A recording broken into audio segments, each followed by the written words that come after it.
Now next question is question number 24. Question number 24 is X and Y were partner in the profit sharing ratio of 3:2. आपको दो partners given है, X and Y, और दोनों का जो ratio है वो कितना है 3:2. और फिर क्वेश्चन में आपको इसकी बैलेंस शीट गिवन है. This is the balance sheet of the question. This is the balance sheet, right. और वन बाय वन अगर आप इसकी एडजस्टमेंट पे जाते हो तो क्या कहा कि आपको Z was admitted for 1/6 share of the following terms. New partner आया, इसका नाम क्या है Z. Z will bring 56,000 as a share of capital. तो Z जो है अपना शेयर ऑफ कैपिटल कितना लेके आया है 56,000. ये क्लियर हो गया, ठीक है. The next information is but was not able to bring any amount to compensate the sacrificing partner. अगर नहीं लेके आए तो इसकी करंट कैपिटल या कैपिटल अकाउंट से हम क्या करेंगे, डेबिट कर देंगे. कौन से अकाउंट की बात हो रही है, प्रीमियम फॉर गुडविल. समझ में आ गया, ठीक है. Goodwill of the firm is valued at 84,000. पूरे फर्म की जो गुडविल है वो 84,000. Plant and machinery were found to be undervalued by 14,000. भाई ये देखा गया कि प्लांट एंड मशीनरी की ये जो वैल्यू है 70,000, ये एक्चुअल वैल्यू से 14,000 कम है. तो यहाँ फायदा हो रहा है, नुकसान हो रहा है, फायदा. तो रिवैल्यूएशन अकाउंट को क्या करोगे, क्रेडिट, बिल्कुल.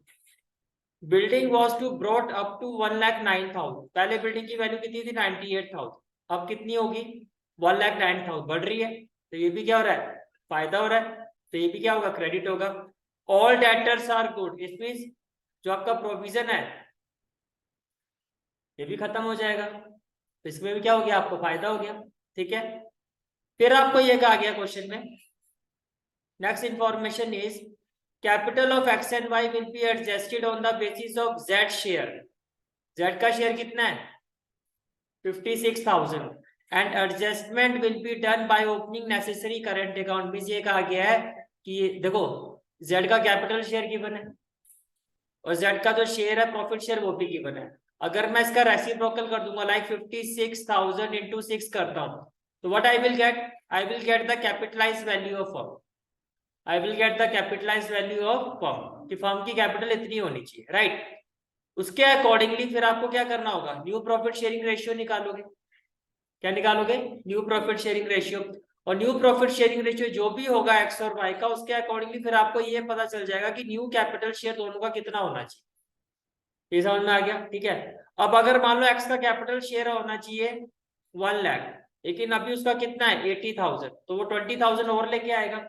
वो 20,000 जो लेके आएगा वो किसके थ्रू लेके आएगा, करंट अकाउंट. और मान लो Y का जो कैपिटल शेयर है वो आपका आ रहा है 1,20,000, लेकिन होना कितना चाहिए 1 लाख होना चाहिए. तो ये अपना 20,000 विड्रॉ करेगा. जो वो विड्रॉ करेगा वो भी किसके थ्रू करेगा, करंट अकाउंट. पहले मतलब क्वेश्चन सारा क्लियर हो गया, यहाँ तक कोई डाउट तो नहीं है, ठीक है.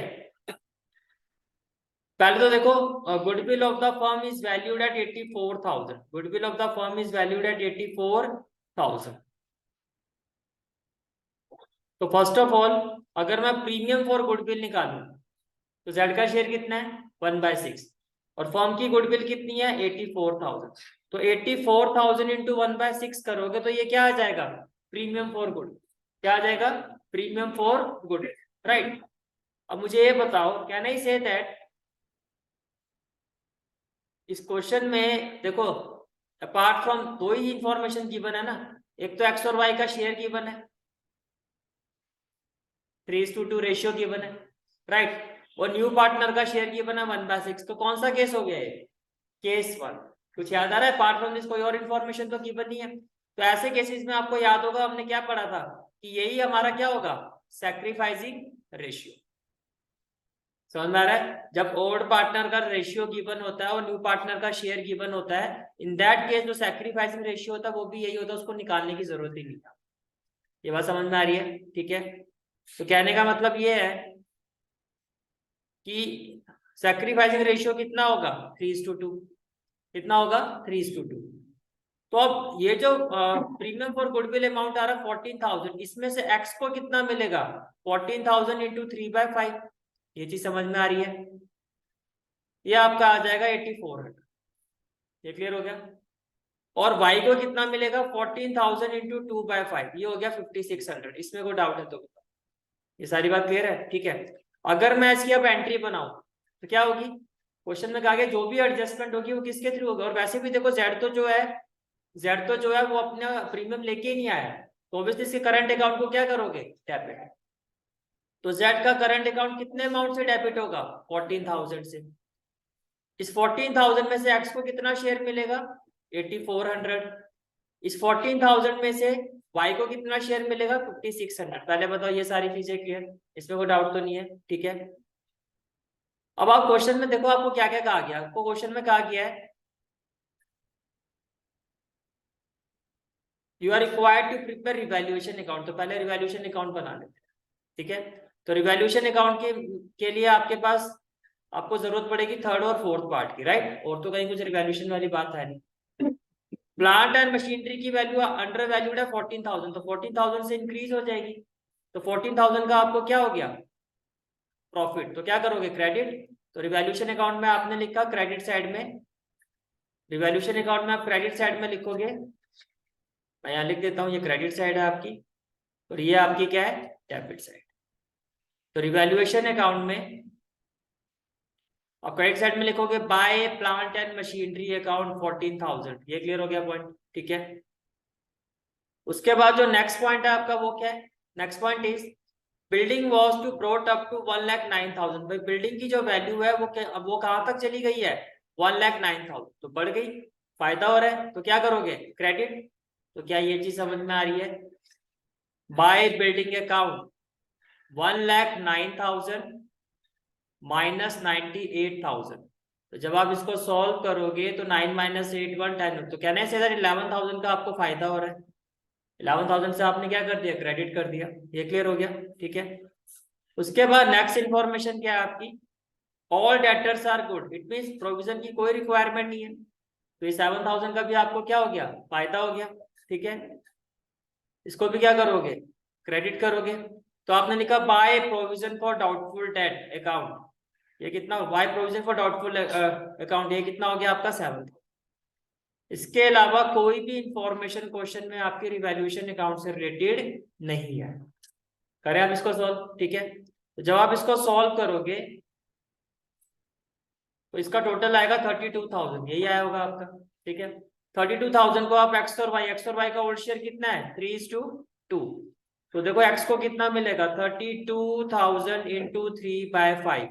तो 5 6 जा 30, 5 4 जा 20, तो 3 0 था 0 0, 3 4 जा 12, 6 3 जा 18 और 1 19। क्या ये क्लियर हो गया, 19,200। इसी तरह से वाई का शेयर आ जाएगा 12,800। तो ये क्लियर हो गया पॉइंट, रिवैल्यूएशन क्लियर, ठीक है। फिर आपको क्वेश्चन में कहा गया है कि पार्टनर्स कैपिटल अकाउंट बनाना। तो सबसे पहला स्टेप क्या होगा, बाय बैलेंस, क्रेडिट साइड में आप क्या लिखोगे, by balance brought down. X की कैपिटल कितनी है, 1,19,000 और वाई की कैपिटल है 1,12,000। तो आप पार्टनर्स कैपिटल अकाउंट बनाओगे और उसमें लिखोगे by balance brought down, capital of X 1,19,000, capital of Y 1,12,000। इसमें कोई डाउट है तो बताओ भाई। ये क्लियर हो गया स्टेप, यहाँ तक क्लियर हो गया, ठीक है। चलो जी आगे आप बैलेंस शीट पर आ जाओ। देखो यहाँ आपको क्या दिखाई दे रहा है, जनरल रिजर्व। इसको डिस्ट्रीब्यूट कर देंगे, किस रेशियो में करेंगे, ओल्ड रेशियो में। और किन पार्टनर, कौन से पार्टनर्स में होगा, ओल्ड पार्टनर्स। तो 14,000 को हम 3:2 में डिस्ट्रीब्यूट करोगे, वही रेशियो आएगा जो अभी गुडविल का आया था, इसमें भी तो किया था आपने। तो अगर आप गुडविल का रेशियो देखो, शेयर देखो, तो कितना कितना आया था दोनों का, 84 और 56। तो can I say that bye general reserve account क्या हो जाएगा, 8400 और 5600। ये पॉइंट भी क्लियर, ठीक है। तो आपने गुडविल को भी क्या कर दिया, ये भी हो गया और ये वाला पार्ट भी हो गया। चले आगे, ठीक है। इसके बाद अभी आपने रिवैल्यूएशन से क्या निकाला था, प्रॉफिट। कितना प्रॉफिट आया था, एक्स को कितना मिला है प्रॉफिट, 19,200 और वाई का शेयर कितना है, 12,800। ये क्लियर। तो क्या लिखोगे आप, बाय रिवैल्यूएशन अकाउंट, एक्स को कितना मिलेगा 19,200 और वाई को कितना मिलेगा 12,800। यहां तक कोई डाउट है तो बताओ, ये क्लियर है, ठीक है। अपार्ट फ्रॉम दिस अगर आप क्वेश्चन में देखो तो देखो जो जेड है वो कितनी कैपिटल लेके आया है, 56,000। कितनी कैपिटल लेके आए 56,000। तो क्या ये चीज क्लियर हो गई आपको? बाय बैंक अकाउंट 56,000, इसमें कोई दिक्कत तो नहीं है? ठीक है, कैश लिख सकते हो, कोई दिक्कत नहीं है। यहां तक क्लियर हो गया? ठीक है, अब देखो इसके बाद सारी चीजें हो गई, ये वाला पॉइंट हो गया, ये आपने सॉल्व कर लिया। ठीक है, goodwill of the firm is valued eight, हाँ इसका इसकी एंट्री हमने बना ली थी। तो किसकी कैपिटल में कितना कितना अमाउंट ट्रांसफर किया था ये हमने निकाल दिया था, प्रीमियम। अगर आप प्रीमियम के हिसाब से देखो तो एक्स की कैपिटल में कितना अमाउंट ट्रांसफर हुआ है 84, और वाई की कैपिटल में कितना ट्रांसफर हुआ 56। तो क्या ये चीज समझ में आ रही है आपको? बाय जेड करंट अकाउंट, और ऐसे लिखोगे वर्किंग नोट, और वर्किंग नोट का कौन सा point? First point. By Z capital account X की कैपिटल में कितना प्रीमियम ट्रांसफर होगा 8400 एज पर इज सैक्रिफाइसिंग, और वाई की कैपिटल में कितना ट्रांसफर होगा 5600। यहां तक क्लियर हो गया सारी चीजें, कोई दिक्कत तो नहीं है? ठीक है, अब ये जितना आपने पॉइंट किया इसमें कोई डाउट है तो बताओ, क्लियर है यहां तक? ठीक है, अब बात आती है इस पॉइंट की, दिस पॉइंट, ये, and this is the most important point. Question में ये कहा गया आपको कि capital of X and Y will be adjusted on the basis of Z share. तो जेड का शेयर कितना है 56,000। तो सबसे पहला स्टेप क्या होगा, हम कैपिटलाइज वैल्यू ऑफ फर्म निकालेंगे। सबसे पहला स्टेप क्या होगा, हम कैपिटलाइज वैल्यू ऑफ फर्म निकालेंगे like this, we will find the total capitalised value of firm that is 56,000। अब जेड का शेयर कितना था 1/6 था, उसका रेसिप्रोकल कर दोगे तो 6 हो जाएगा, तो ये हो गया 3,36,000। अब ये जो 3,36,000 है ये तीनों ही पार्टनर में किस रेशियो में डिवाइड होगी, न्यू रेशियो में। तो इसके लिए आपको क्या निकालना होगा, न्यू रेशियो। तो केस 1 का न्यू रेशियो हम ऐसे ही निकालते थे, अगर आपको याद होगा तो फर्स्ट ऑफ ऑल हम क्या लिखते थे, let total share be 1, yes और नो, जिसमें से जेड जो न्यू पार्टनर है उसका शेयर कितना है, जो न्यू पार्टनर है उसका शेयर कितना है 1/6, ये क्लियर। तो रिमेनिंग शेयर कितना हो जाएगा 1 - 1/6, कैन आई से दैट 5/6। अब जेड को कितना मिलेगा, जेड को देखो जो ओल्ड शेयर है एक्स और वाई का वो कितना है 3:2, जो ओल्ड शेयर है एक्स और वाई का वो कितना है 3:2, 3:2, ये क्लियर हो गया? ठीक है, अब 5/6 जो शेयर बचा हुआ है एक्स का न्यू शेयर क्या होगा, 5/6 में से एक्स कितना ले लेगा 3/5, तो 5/6 में से 3/5 लेगा तो इसको कितना शेयर हो गया इसका 15/30, ये क्लियर। इसी 5/6 में से y कितना ले लेगा 2/5, तो ये हो गया आपका 10/30, कितना हो गया 10/30, इसमें कोई दिक्कत? z का शेयर ऑलरेडी गिवन है 1/6। अब देखो यहाँ 30 आ रहा है, यहाँ 30 आ रहा है, इसको 30 करने के लिए क्या करोगे 5/5 से मल्टीप्लाई, तो ये आ गया 5/30। तो क्या नहीं से दैट जो आपका न्यू रेशियो आएगा वो क्या आएगा 15:10:5। इसको आपने सिंप्लीफाई किया होगा तो 5 3 जा 15, 5 2 जा 10, 5 1 जा 5। तो क्या ये क्लियर हो गया 3:2:1, that is the new ratio. ये बात समझ में आ गई? ठीक है, ये आपका थर्ड वर्किंग नोट होगा। ठीक है, तो न्यू रेशियो फाइंड करने के बाद अब मुझे ये क्लियर हो गया कि ये जो 3,36,000 है वो किस रेशियो में डिस्ट्रीब्यूट होगा 3:2:1। समझ में आ गया? अब 3,36,000 का जेड का शेयर तो आपको पता ही है 1/6, क्वेश्चन में गिवन है 56,000 है, तो गिवन ही है आपको। अब मुझे ये देखना है कि 3,36,000 में से एक्स का शेयर कितना होगा, तो आप ये क्या होगा ना 3/6। जब इसको सॉल्व करोगे ये हो जाएगा 6 5 जा 30, 6 6 जा 36, और 6 ये 3 से करो 3 0 जा 0 0 0, 6 3 जा 18, 5 3 जा, तो ये समझ में आ रहा है कि एक्स का शेयर अब कितना होना चाहिए न्यू शेयर 1,68,000। इसी तरह से जब आप 3,36,000 का 2/6 करोगे किसका शेयर निकालने के लिए y का, तो वो आएगा आपका 1,12,000। तो आगे क्वेश्चन बढ़ने से पहले मुझे मेरे बैलेंस ईडी मिल गए कि x का बैलेंस ईडी कितना होना चाहिए 1,68,000, y का बैलेंस ईडी कितना होगा 1,12,000, और z का 56,000 में से मतलब जो भी कैलकुलेट करके आएगा। ये क्लियर हो गया यहाँ तक? तो क्या ये चीज समझ में आ गई कि x का कितना हो गया 1,68,000, y का ये, और ये आपने कैलकुलेट, सॉरी क्वेश्चन में गिवन ही आपको 56,000, ये आपका एज इट इज। ये क्लियर हो गया? ठीक है, अब देखो जब आपने इसका टोटल किया होगा, जब आपने इसका टोटल किया होगा, जब आपने इसका टोटल किया होगा तो आपकी डेबिट वाली साइड ज्यादा है। अगर आप एक्स का टोटल करोगे तो आपकी डेबिट वाली साइड क्या आ रही है, ज्यादा आ रही है। समझ में आ रहा है? तो अगर डेबिट वाली साइड मेरी ज्यादा आ रही है तो जो टोटल ज्यादा होता है वही दोनों साइड लिखा जाएगा।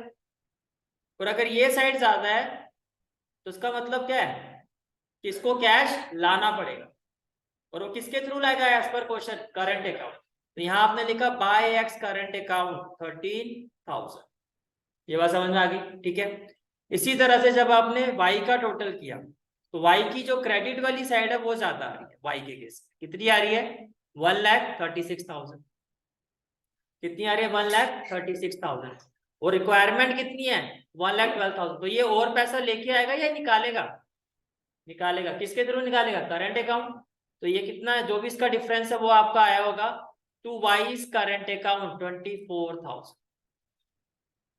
To Y's current account 24,000। Z में तो कुछ करना ही नहीं था। जेड के केस में अगर आप देखो, जेड के केस में अगर आप देखो तो 56,000 और ये यहाँ पर आ गया 56,000। कोई डाउट है तो बिकॉज ये कैपिटल अकाउंट है और जेड से जो आपने जेड को डेबिट किया वो किस अकाउंट के थ्रू किया है, करंट अकाउंट के थ्रू।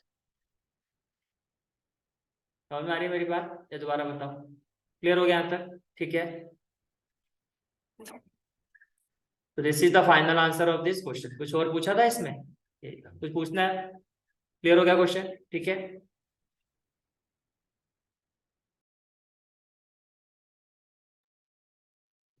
फर्स्ट ऑफ ऑल भाई इसमें कोई कंफ्यूजन नहीं होनी चाहिए आपको। मैं फिर से क्लैरिफाई कर देता हूँ कि ये जो जेड का करंट अकाउंट है ये कहाँ शो होगा, जो जेड का करंट अकाउंट कंपनी अगर मेंटेन करती है। बनता है ना कैपिटल और उस तरह के अकाउंट होते हैं। और कंपनी के पॉइंट ऑफ व्यू बात करूँ तो कंपनी इसको कहा रखेगी, कंपनी के लिए तो ये एसेट है। अगर आपको याद हो तो बैलेंस शीट में कहाँ जाएगा, ये एसेट वाली साइड। कंपनी के लिए कहा है क्या, ये एसेट है। कंपनी इसको कहाँ पर रखेगी, बैलेंस शीट में एसेट वाली साइड। ये समझ में आ गया? ठीक है। अब जो आपका नेक्स्ट क्वेश्चन है उसकी बात करते हैं। योर नेक्स्ट क्वेश्चन इज, इसी क्वेश्चन का और वाला पार्ट है। P Q and R were partner in a firm sharing profit in the ratio 3:2:1। आपको ये कहा जा रहा है कि भैया तीन पार्टनर है पी क्यू एंड आर, और तीनों का जो ओल्ड रेशियो है वो कितना, 3:2:1। On March 31st 2022 the balance sheet of the firm stood as, ये आपको बैलेंस शीट गिवन है, this is the balance sheet of the firm. ये फर्म की क्या गिवन है, बैलेंस शीट, राइट। और जो इसमें एडिशनल इंफॉर्मेशन गिवन है आपको, this is the additional information which has been given in the question. आपको ये कहा जा रहा है कि बिल्डिंग जो है वो एप्रिशिएट हो रही है बाय 7,000। तो क्या करोगे, रिवैल्यूएशन को credit. Provision for doubtful debt is to be made at 5% on debtor. तो डेटर की जो वैल्यू है आपकी वो कितनी है, 8,000। 8,000 का 5% कितना हो गया, 400। तो 400 ये नुकसान हो गया, इसको क्या करोगे, डेबिट। फिर आगे चलते क्या कहा गया, goodwill of the firm is valued at 18,000 and adjustment to be made by raising and writing off the goodwill. Raising and writing आपको याद होगा, ये कंसेप्ट हमने डिस्कस किया था। रेजिंग का मतलब क्या होता है कि goodwill account debited to partners capital account. जैसे कि यहाँ पर कितने पार्टनर है, तीन, P, 2Q, 2R। ये तो हो गया रेजिंग की जनरल एंट्री। और जब राइट ऑफ की बात हो रही है, और किसकी बात हो रही है, राइट ऑफ। राइट ऑफ में क्या होगा, अब ये कौन रिटायर हो गया, क्यू रिटायर हो गया ना, बचेगा कौन से पार्टनर, P और R। तो जो भी इनका न्यू रेशियो होगा उस रेशियो में इन दोनों की कैपिटल क्या होगी, डेबिट। तो राइट ऑफ में क्या होगा, राइट ऑफ में होगा P account debited, R capital account debited to goodwill account. पहले बताओ ये चीज समझ में आ रही है? रेजिंग का मतलब गुडविल अकाउंट डेबिटेड, रेजिंग जो होती है along with the retiring partner, to P, 2Q, 2R। लेकिन जब राइट ऑफ होगा तो रिटायरिंग पार्टनर के जाने के बाद राइट ऑफ। तो जो भी ये दोनों पार्टनर है न्यू शेयर में या न्यू रेशियो में इसको राइट ऑफ करेंगे। तो राइट ऑफ का मतलब P capital account debited, Q capital account debited to goodwill account. ये क्लियर हो गया? आगे देखो, 2,800 was to be paid to Q immediately. Q retire हुआ है तो लास्ट में जो भी इसका बैलेंस शीट आएगा उसमें से 2800 तो आपने इसको इमीडिएटली पे कर दिया, and balance in his capital account to be transfer to his loan account. ऐसे ही कर देते हम, बाकी का जो बैलेंस है वो किस में ट्रांसफर हो जाएगा, वो क्यू के लोन अकाउंट में ट्रांसफर हो जाएगा, जिस पर उसको इंटरेस्ट मिलेगा एज पर द एग्रीमेंट, जो भी एग्रीमेंट होगा। Remaining partner decided to maintain equal capital balance. अब इक्वल कैपिटल बैलेंस जब ये लिखा हो इसका मतलब क्या होता है ये समझो। आप देखो, आप पार्टनर्स कैपिटल अकाउंट बनाओगे, उसमें जो आपके रिमेनिंग पार्टनर है, रिमेनिंग पार्टनर कौन कौन है यहाँ पर, पी और आर। आप रफली इन दोनों का बैलेंस शीट निकालो। जैसे कि मान लो पी का जो आ रहा है बैलेंस शीट वो आ रहा है 15,000, ठीक है, और इसका जो आ रहा है वो आ रहा है, इसका जो आ रहा है मान लो वो आ रहा है आपका 10,000। कितना आ रहा है, 10,000। तो जो भी इनका बैलेंस शीट है रफली, तो टोटल कितना कितना हो गया है, 25,000। जो भी आएगा इसका हाफ कर, तो कितना हो जाएगा, 12,500। इसका मतलब इक्वल कैपिटल बैलेंस का मतलब पी का जो बैलेंस सीडी होगा वो कितना होगा, 12,500, और आर का जो बैलेंस सीडी है वो भी कितना होगा, 12,500। पहले ये बात समझ में आई आपको, ठीक है। अब देखो पी क्या कहेगा, भाई मेरे पास, मेरा तो ऑलरेडी बिजनेस में कितना पड़ा हुआ है, 15,000 मेरे, मुझे रखना कितना है, 12,500, तो बाकी का अमाउंट वो क्या करेगा, निकाल लेगा। और क्यू आर को क्या करना है, इसका ऑलरेडी बिजनेस में कितना अमाउंट इन्वेस्टेड है अभी, 10,000, इसको क्या करना पड़ेगा, 2,500 और इसको बिजनेस में लाना पड़ेगा। लेकिन ये जो भी चीजें लेके आएंगे या निकालेंगे वो किसके थ्रू निकालेंगे, बाय ओपनिंग करंट अकाउंट। ये चीज समझ में आ रही है, क्लियर हो गया क्वेश्चन, कंसेप्ट क्लियर हो गया। इक्वल कैपिटल बैलेंस का मतलब क्या होता है कि भैया जो भी रिमेनिंग पार्टनर है आप उनका क्या निकालो, बैलेंस शीट। बैलेंस शीट निकालने के बाद उसका जो भी अमाउंट आता है उसका टोटल कर दो, और उसका क्या कर दो, हाफ कर दो। क्या कर दो, हाफ। वो आपको मेंटेन करना है। ये क्लियर हो गया, ठीक है। अब इस क्वेश्चन में करना क्या है आपको, prepare the revaluation account and partners capital account. ये चीज समझ में आ रही है, चलो ठीक है जी। तो सबसे पहले क्या बनाते हैं, रिवैल्यूएशन अकाउंट बनाते हैं, राइट। तो अगर मैं रिवैल्यूएशन अकाउंट की बात करता हूं, तो देखो बिल्डिंग तो अप्रिशिएट हो रही है 7,000 से, बिल्डिंग तो क्या हो रही है, अप्रिशिएट हो रही है 7,000 से, and provision for doubtful debt 8,000 का 5% क्रिएट हुआ है ना, ये नुकसान हो गया, 400 से आपने इसको डेबिट किया होगा। तो जो आपका 7,000 माइनस 400 कितना हो गया, 6,600। अब इनका रेशियो कितना था, 3:2:1। तो क्या ये चीज समझ में आ रही है आपको कि जो प्रॉफिट आया ये कितने, जो टोटल प्रॉफिट आया रिवैल्यूएशन पर वो कितना है, 6,600। अब प्रॉफिट शेयर है 3:2:1, ओल्ड शेयर में होगा ना डिस्ट्रीब्यूशन। तो P को कितना अमाउंट मिलेगा, 6,600 इंटू 3/6। ये क्लियर, ये आया होगा आपका 3,300। Q की कैपिटल में कितना प्रॉफिट ट्रांसफर होगा, 6,600 इंटू 2/6। ये क्लियर। और R की कैपिटल में कितना अमाउंट ट्रांसफर होगा, 6,600 इंटू 1/6, 1100। तो यही आया, इसमें कोई दिक्कत तो नहीं है, ठीक है। इसके बाद अब हमें क्या बनाना है, कैपिटल अकाउंट। क्या बनाना है, कैपिटल अकाउंट।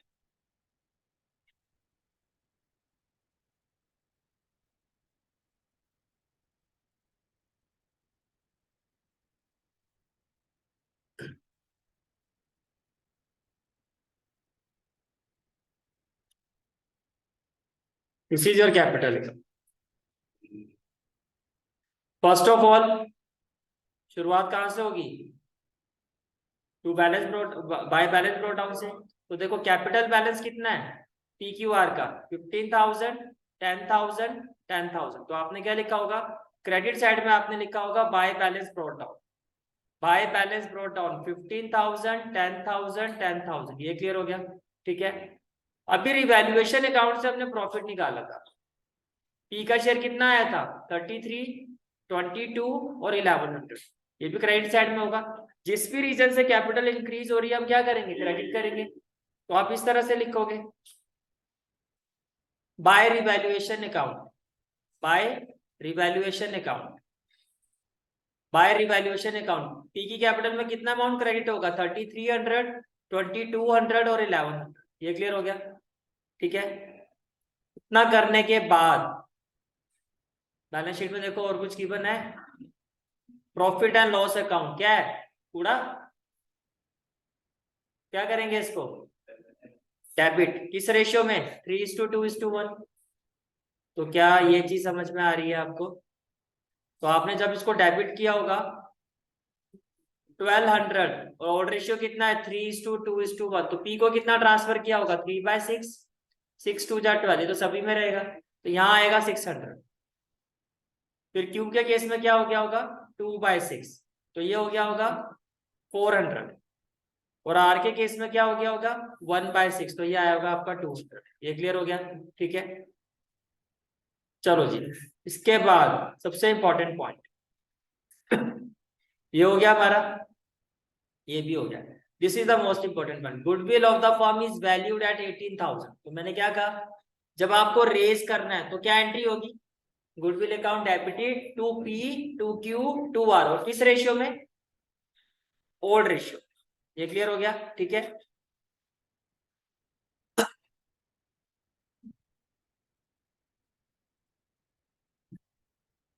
तो देखो, जब आप रेस करोगे, जब आप क्या करोगे, रेस करोगे, तो goodwill account debited 18,000 to piece capital account 18,000, ratio क्या है 3:2:1, तो ये कितना हो गया 3/6।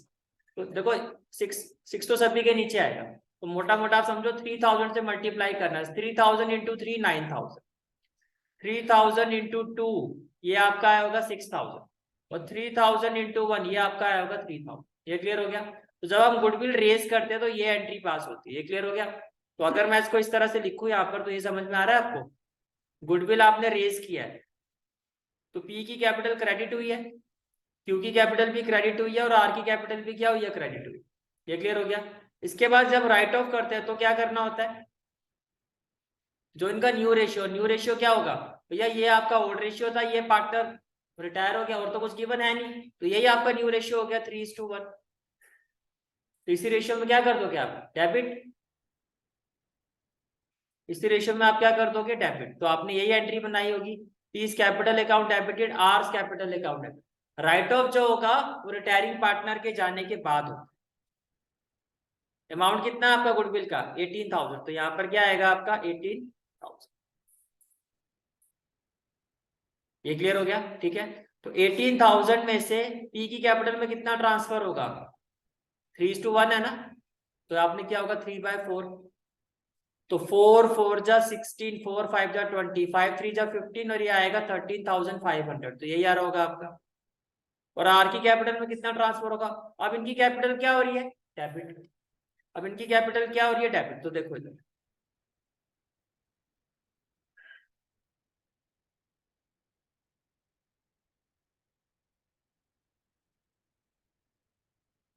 तो ये चीज समझ में आ रही है। जब राइट ऑफ किया तो पी की कैपिटल कितने अमाउंट से डेबिट होगी 13,500 से, और आर की कैपिटल डेबिट होगी 4500 से। ये क्लियर हो गया।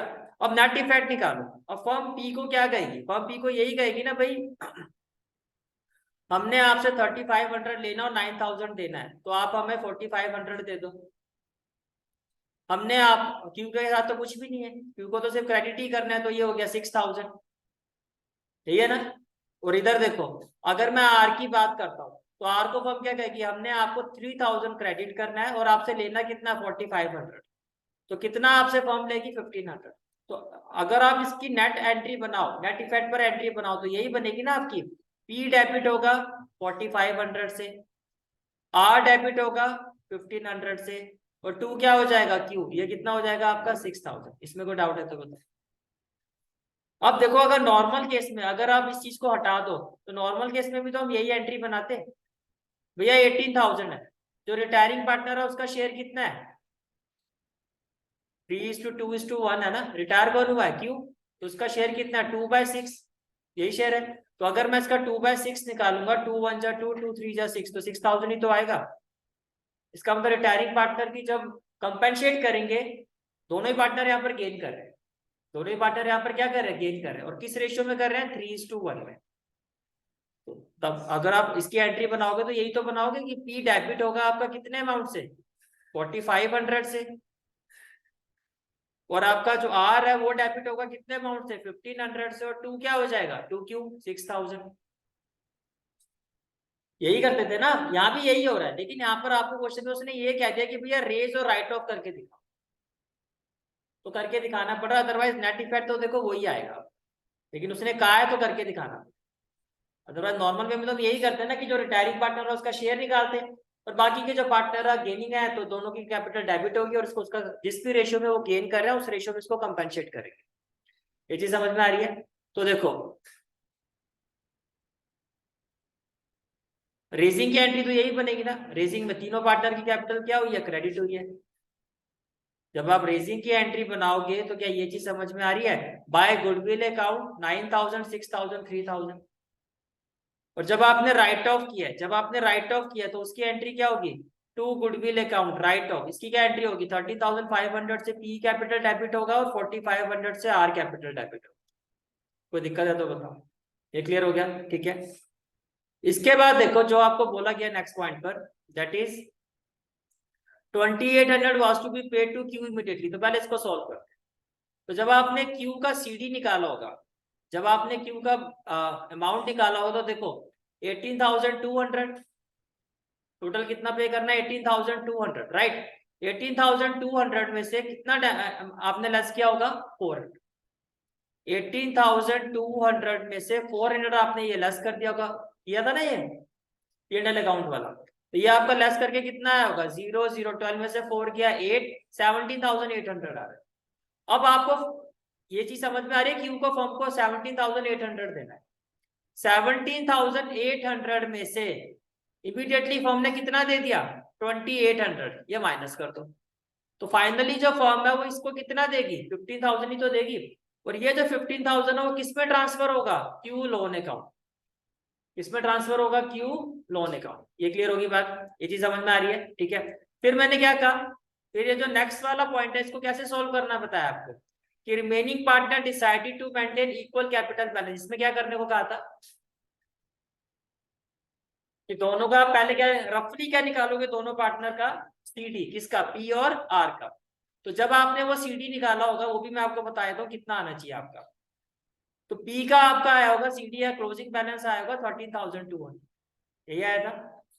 और क्यू का आपका आया होगा 22,600। बोलो भाई ये आया था नहीं आया था, कि जब आपने दोनों का क्लोजिंग बैलेंस रफली निकाला होगा तो पी का आपका आया होगा 30,200 और क्यू का आया होगा आपका 9,400, सॉरी 9,400। ये क्लियर हो गया? अब दोनों को ऐड कर, 13,200 और क्यू का क्लोजिंग बैलेंस हो गया 9,400, ये हो गया 0 0 4 और 2 6 और 9 और 3 12, 22,600। अब क्या करूं इसका, हाँ इक्वली करना है ना, तो जो भी ये बैलेंस आ रहा है इसको आप क्या कर दो, इसका हाफ करो, तो ये हो गया 11,300। तो आपको ये क्लियर हो गया कि दोनों ही पार्टनर का जो बैलेंस शीट होगा वो आपको पहले से क्लियर हो गया, कितना होगा 11,300 और 11,200।